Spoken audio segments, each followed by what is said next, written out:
ఓం శాంతి. మురళీలలో అజామిలుడి గురించి వింటాము. ఆ అజామిలుడు ఎవరో, అతడి కథ ఏమిటో ఈరోజు చూద్దాం. అజామిలుడి కథ శ్రీమద్ భాగవత మహాపురాణం యొక్క 6వ స్కందంలో వివరించబడింది.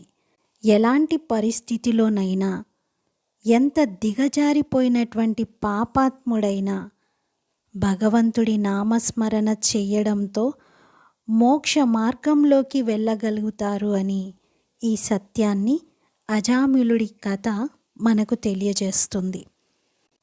కన్యాకుబ్జ నగరంలో, అంటే ఉత్తరప్రదేశ్లోని కన్నౌజ్ జిల్లా, అక్కడ నివసించే అజామిలుడు ఒక గొప్ప బ్రాహ్మణ కుటుంబంలో జన్మించాడు. అతడు ధర్మాత్ముడు, బుద్ధిమంతుడు మరియు విష్ణు భక్తుడు. తల్లిదండ్రులకు విధేయుడైన ఈ కుమారుడు తన యుక్త వయస్సు వరకు వేదశాస్త్రాలను అభ్యసించాడు. అతను యుక్త వయసులోకి వచ్చినప్పుడు అతని జీవితంలో జరిగిన ఒక సంఘటన అతని జీవితాన్నే మార్చేసింది. తన తండ్రి ఆజ్ఞ మేరకు అజామిలుడు ఒకరోజు పూజ కోసం అడవి నుండి ఉత్తమమైన పండ్లు మరియు పువ్వులను తీసుకొని తిరిగి వస్తున్నాడు. దారిలో ఓ తోటలో ఓ గిరిజనుడితో ఒక అందమైన అమ్మాయి కనిపించింది. ఆ వేశ్య అందానికి ఆకర్షితుడై తన మనసును అదుపు చేసుకోలేకపోయాడు. అజామిలుని మనస్సాక్షి చెడిపోయింది. అతను వేశ్య వద్దకు వెళ్ళాడు. ఆ వేశ్య చేష్టలకు ముగ్ధుడై తన భార్యను కూడా మర్చిపోయి ఆమెను విడిచిపెట్టి ఆ వేశ్యతో కలిసి జీవించడం ప్రారంభించాడు. అజామిలుడు పూర్తిగా చెడు సాంగత్య ప్రభావంలో ఉన్నాడు. ఇప్పుడు అజామిలుని పని న్యాయం, అన్యాయం ద్వారా ఏ విధంగానైనా డబ్బు సంపాదించడం మరియు వేశ్యను పోషించడం. ఇతర ప్రాణులను దోచుకొని సంపదను తీసుకురావడానికి ఏమాత్రమూ వెనకాడలేదు. క్రమేణా పాపాన్ని మూటకట్టుకుంటూ వృద్ధుడయ్యాడు. అతనికి వేశ్యతో 10 మంది సంతానం కలిగారు.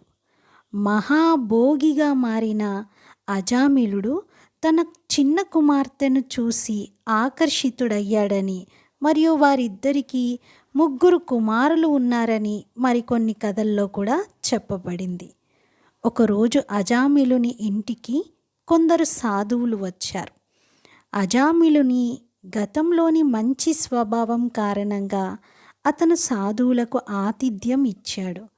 అజామిలుడు భక్తితో ఆహారాన్ని తయారు చేసి సాధువులకు తినిపించాడు. సాధువులు రాత్రి భజన ప్రారంభించారు. అజామిలుడు కూడా కీర్తనలో పాల్గొన్నాడు. భజన సమయంలో పశ్చాత్తాపంతో అజామిలుని కన్నీళ్లు ప్రవహిస్తూనే ఉన్నాయి. వెళ్ళేటప్పుడు సాధువులు తమ చిన్న కొడుకుకు నారాయణ అని పేరు పెట్టాలని కోరారు. వారి అభ్యర్థన మేరకు అజామిలుడు తన చిన్న కుమారునికి నారాయణ అని పేరు పెట్టాడు. అజామిలుడికి నారాయణుడంటే చాలా ఇష్టం. ఎక్కువ సమయం ఆ పిల్లాడితోనే గడిపేవాడు. అయితే మరణం ఎవరినీ వదలదు కదా. అజామిలుని మరణ సమయం కూడా రానే వచ్చింది. యమదూతలు చేతిలో పాశంతో అతనిని తీసుకొని వెళ్ళడానికి వచ్చారు. ఆ క్షణంలో భయంతో అజామిలుడు నారాయణ అని తన కొడుకును పిలిచాడు. ఆ నామోచ్చరణ విన్న విష్ణుదూతలు వెంటనే అక్కడకు వచ్చి యమదూతలను ఆపారు. ఆ తర్వాత యమదూతలు మరియు విష్ణుదూతల మధ్య ధర్మం, పాపం, శిక్షలపై గొప్ప సంభాషణ జరిగింది. విష్ణుదూతలు ఇలా వివరించారు: శాస్త్రాల ప్రకారం ఎవరైనా తెలిసైనా తెలియకైనా, సరదాగైనా లేక ఏ వ్యక్తి పేరునైనా భగవంతుని నామాన్ని జపిస్తే వారి పాపాలు నాశనమవుతాయి. నా రా య న అనే ఈ 4 అక్షరాలను ఉచ్చరించినప్పుడు అజామిలుడి పాపాలన్నీ ప్రాయశ్చిత్తమయ్యాయి. యమదూతలారా, ఈ విధంగా అగ్ని ఇంధనాన్ని తెలిసి లేదా తెలియక దహింపజేస్తుందో, అలాగే భగవంతుని నామమును ఉచ్చరించడం వల్ల మనిషి చేసిన పాపాలన్నీ బూడిదైపోతాయి. పాపాత్ముడైన అజామిలుడు భగవంతుని నామస్మరణతో భగవంతుని అనుగ్రహాన్ని పొంది స్వర్గలోకానికి అర్హుడు అయ్యాడు. ఈ కథలోని ఆధ్యాత్మిక రహస్యం ఏమిటంటే, ఎప్పుడు కూడా అజామిలుని వంటి పాపాత్ములుగా కాకూడదు. దయాసాగరుడైన శివపరమాత్మ మాత్రము అజామిలుని వంటి పాపాత్ములను, కఠిన ఆత్మలను, రాతి బుద్ధి కలిగిన వారిని కూడా ఉద్ధరించడానికే వచ్చారు. దీనికి గుర్తుగానే భక్తి మార్గంలో శివుని అభిషేకమునకు అన్ని రకాల పుష్పాలను ఉపయోగిస్తారు. అనగా శివబాబా అన్ని రకముల పిల్లలను క్షమాభావన మరియు దయా దృష్టితో స్వీకరిస్తారు అని. తప్పులను గ్రహించి పశ్చాత్తాపంతో శివబాబాను క్షమాపణ కోరుకోవాలి. అంతిమ క్షణంలో అజామిలుడు పరమాత్ముని నామస్మరణతో స్వర్గప్రాప్తి పొందాడు. అంటే పరమాత్ముడి స్మృతిలో ఎంత శక్తి దాగి ఉందో కదా.